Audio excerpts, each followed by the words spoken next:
menjelaskan tentang letak geografis kerajaan Sriwijaya dan Mataram kuno. Perkenalkan, nama saya Raina Hafsanur Putria. Saya di sini akan menjelaskan sumber sejarah dari kerajaan Mataram kuno dan Sriwijaya. Perkenalkan, nama saya Naila Malia Zahra akan menjelaskan tentang bagian sistem pemerintahan dari kerajaan Sriwijaya dan kerajaan Mataram kuno. Perkenalkan, nama saya Togi Eskil Panjaitan. Di sini saya akan menjelaskan tentang peninggalan-peninggalan kerajaan Mataram kuno dan Sriwijaya. Nama saya Zaskia Tikasari. Saya akan menjelaskan tentang peruntuhan dari kerajaan Mataram kuno dan kerajaan Sriwijaya. Syifa akan menjelaskan tentang letak geografis kerajaan Sriwijaya. Letak geografis kerajaan Sriwijaya yaitu pada prasasti-prasasti yang telah ditentukan. Dapat diketahui bahwa kerajaan Sriwijaya terletak di wilayah Sumatera Selatan dan Jambi pada tahun 650 Masehi atau sekitar abad ke-7 Masehi. Daerah kekuasaan kerajaan Sriwijaya berdasarkan peta membentang dari Kamboja, Thailand Selatan, Semenanjung Malaya, Sumatera, Jawa Barat, dan kemungkinan Jawa Tengah. Yang kedua yaitu letak geografis kerajaan Mataram kuno.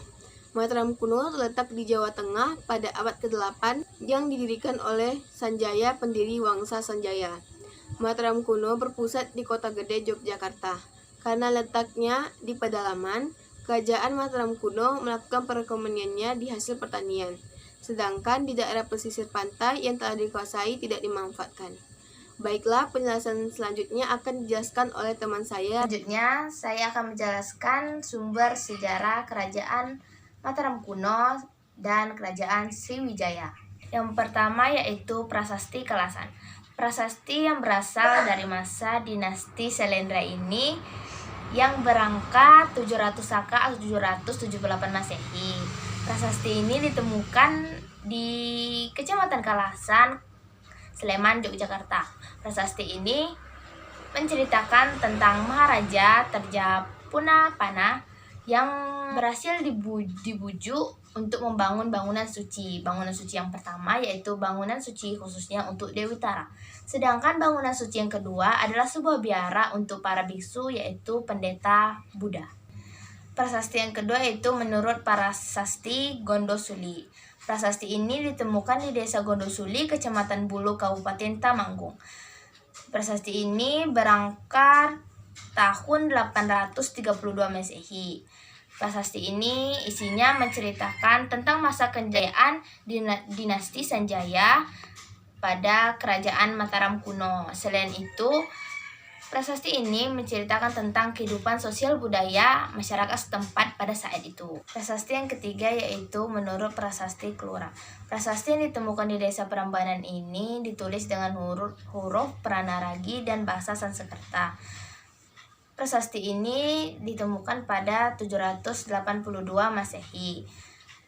Prasasti ini menceritakan tentang pada masa kerajaan Mataram kuno, pada masa dinasti Salendra, pernah dipimpin oleh kerajaan yang bernama Indra. Yang kedua yaitu kerajaan Sriwijaya. Ada yang menurut berita dalam negeri dan juga ada menurut berita asing. Di sini saya akan menjelaskan menurut berita dalam negeri. Berita dalam negeri berasal dari prasasti-prasasti yang dibuat oleh raja-raja di kerajaan Sriwijaya. Prasasti-prasasti ini biasanya menggunakan huruf Palawa dan bahasa Melayu kuno. Yang pertama yaitu menurut Prasasti Talang Tuo.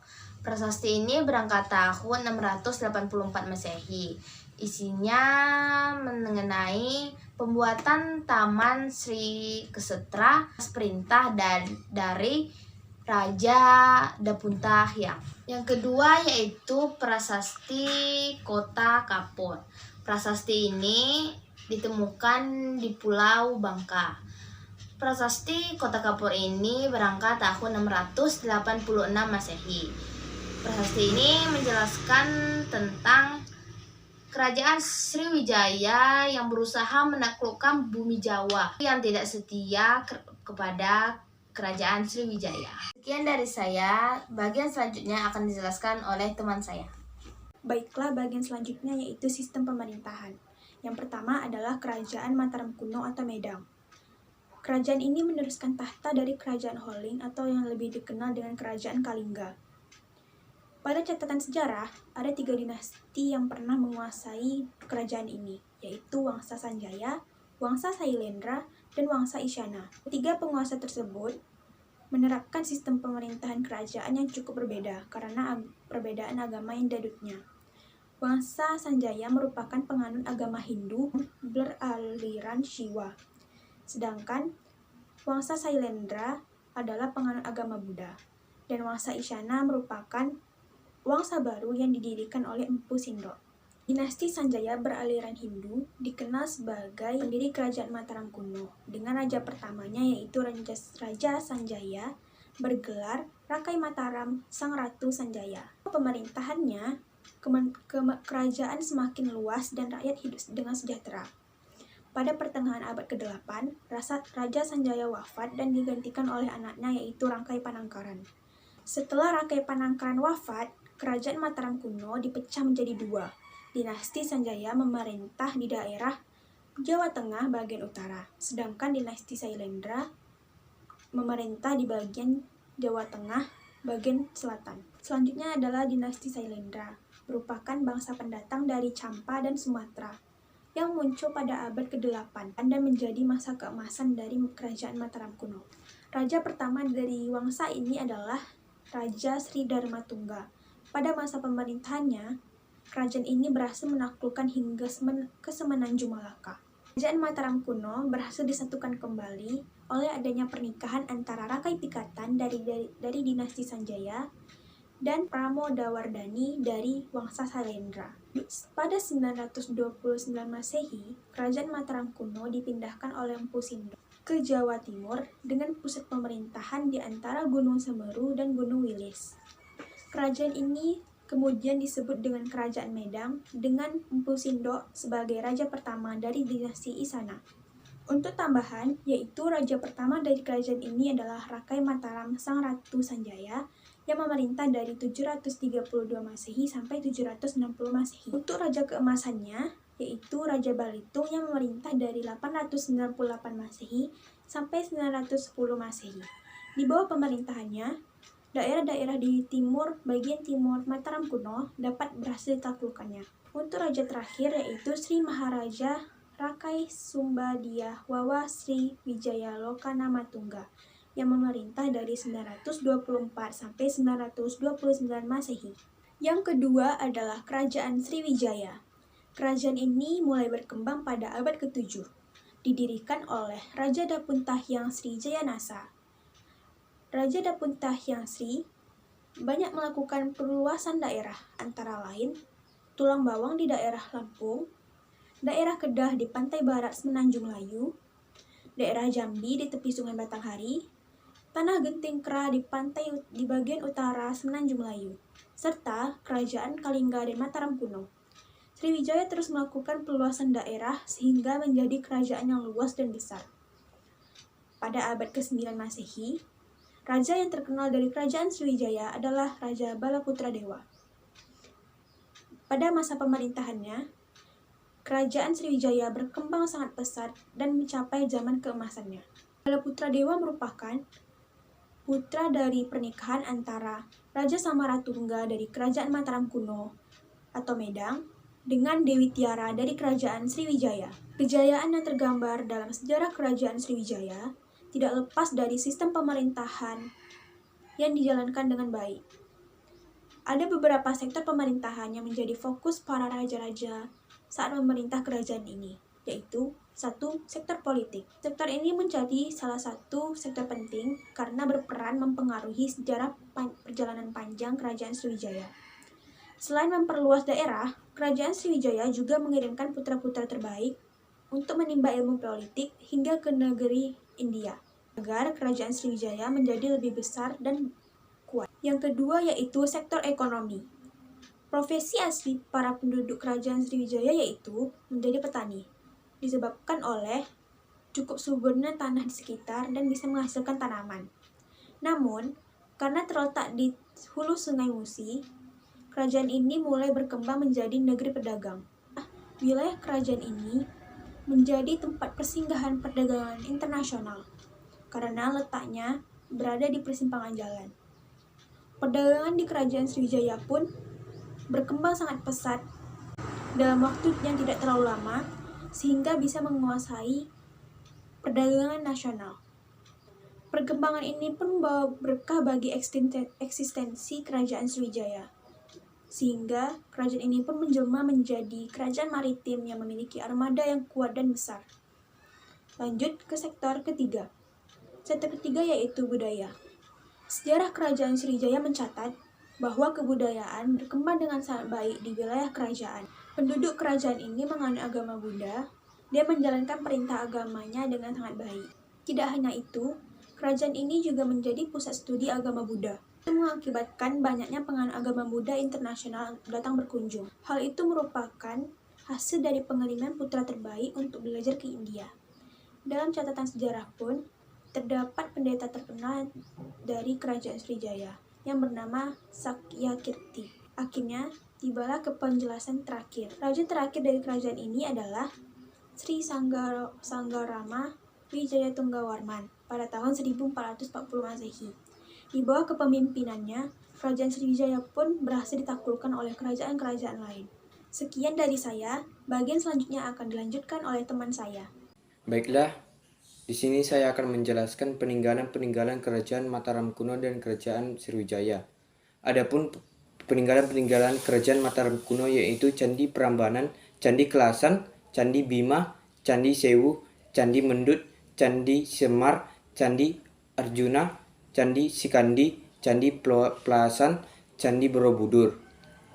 Prasasti Kedu, Prasasti Kelasan, Prasasti Ratu Boko, adapun keris-keris kerajaan Mataram kuno yaitu Kanjeng Kiai Agung Kaopak, Kanjeng Kiai Joko Piturun. Kedua yaitu peninggalan-peninggalan kerajaan Sriwijaya. Adapun peninggalan-peninggalan kerajaan Sriwijaya yaitu Candi Muaro Bahol, Candi Muara Takus, Candi Muara Jambi. Prasasti Talang Tuo, Prasasti Kedukan Bukit, Prasasti Ligor, Prasasti Leiden, Prasasti Kota Kaipur, Prasasti Karang Berahi.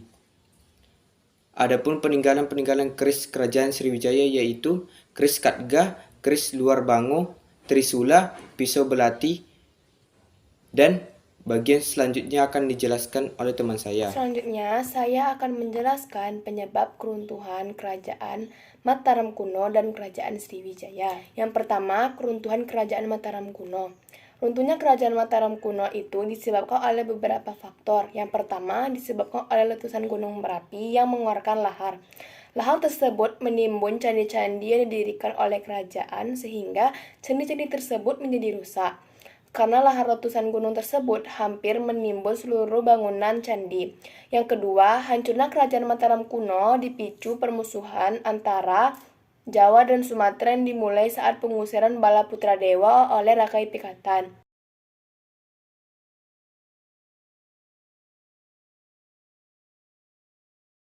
Bala Putra Dewa yang kemudian menjadi Raja Sriwijaya menyimpan dendam terhadap Rakai Pikatan. Perselisihan antara kedua raja ini berkembang menjadi permusuhan turun-menurun pada generasi selanjutnya.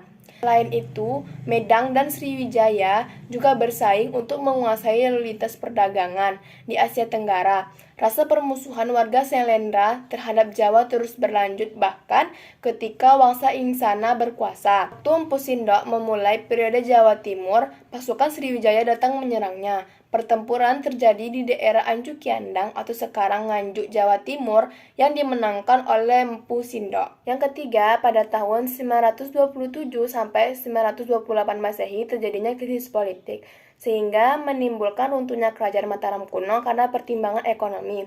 Letak kerajaan Mataram berpindah karena di daerah Jawa Tengah yang kurang subur kemudian dipindahkan ke Jawa Timur yang memiliki kesuburan serta menjadi jalur strategis untuk perdagangan. Dan yang keempat, pada 1017 Masehi, kerajaan Mataram kuno akhirnya runtuh setelah peristiwa Pralaya Medang. Pralaya Medang adalah peristiwa pemberontakan kerajaan Wurawuri akibat hasutan kerajaan Sriwijaya. Pada saat pesta pernikahan Putri Dharmawangsa Teguh dengan Airlangga yang mengakibatkan Raja Dharmawangsa beserta kerabat istana tewas karena serangan yang mendadak. Sedangkan Airlangga lolos ke hutan pegunungan Wanagiri ditemani pembantu setianya Empu Narotama. Di sana ia menjalani hidup sebagai petapa. Tidak lama kemudian, Airlangga dinobatkan sebagai raja oleh para pendeta pada tahun 1019 Masehi dan membangun pusat kerajaan di Kahuripan Sidoarjo. Disimpulkan bahwa pralaya adalah sebuah malapetaka yang terjadi saat pesta pernikahan Airlangga dengan Putri Damawangsa yang menewaskan banyak pembesar kerajaan hingga membuat Pulau Jawa bagai lautan darah. Yang kedua, keruntuhan Kerajaan Sriwijaya. Keruntuhan Kerajaan Sriwijaya telah dimulai pada abad ke-11. Kemunduran perlahan berbagai bidang kehidupan seperti ekonomi dan politik. Faktor-faktor penyebab runtuhnya Kerajaan Sriwijaya adalah yang pertama, serangan Kola Mandala. Salah satu penyebab runtuhnya Kerajaan Sriwijaya adalah serangan dari dinasti Kola dari India Selatan yang saat itu dipimpin oleh Rajendra Kola I. Penyebab serangan ini adalah pajak tinggi yang dikenakan oleh Kerajaan Sriwijaya pada kapal-kapal pedagang di Selat Malaka. Hal itu membuat kapal yang berasal dari Kola Mandala merasa dirugikan. Karena itu dinasti Kola kemudian menyerbu Kerajaan Sriwijaya sebanyak 2 kali pada 1017 dan 1025 Masehi. Akibat dari serbuan besar yang dilakukan oleh dinasti Kola, Sriwijaya mengalami kemunduran yang besar. Bahkan, beberapa daerah kekuasaan berhasil ditaklukkan dan diambil alih. Kedua, wilayah bawahan yang melepaskan diri. Serangan kerajaan Kola mampu membuat lemahnya kekuatan politik dalam istana Kerajaan Sriwijaya. Alhasil, banyak daerah kekuasaan Sriwijaya yang kemudian memanfaatkan momentum ini untuk melepaskan diri. Dampaknya, Sriwijaya semakin mengalami kemunduran ekonomi dan perdagangan karena bandar-bandar pentingnya juga melepaskan diri. Dan yang terakhir adalah masuknya Islam. Setelah Islam mulai masuk ke wilayah daerah kekuasaan Sriwijaya secara perlahan, pengaruh Islam mulai menguat dan memengaruhi perdagangan kerajaan. Salah satu daerah yang terpengaruh kuat oleh Islam adalah Aceh. Hal itu, banyaknya kerajaan-kerajaan bercorak Islam yang berdiri di Sumatera. Contohnya adalah berdirinya Kerajaan Samudra Pasai di pesisir timur Aceh pada abad ke-13. Karena sebab-sebab tersebut, Kerajaan Sriwijaya runtuh pada masa pemerintahan Raja Srimat Sri Udayarmawa Pratapa Parakrama Rajendra Mauli Mali Warmadewa.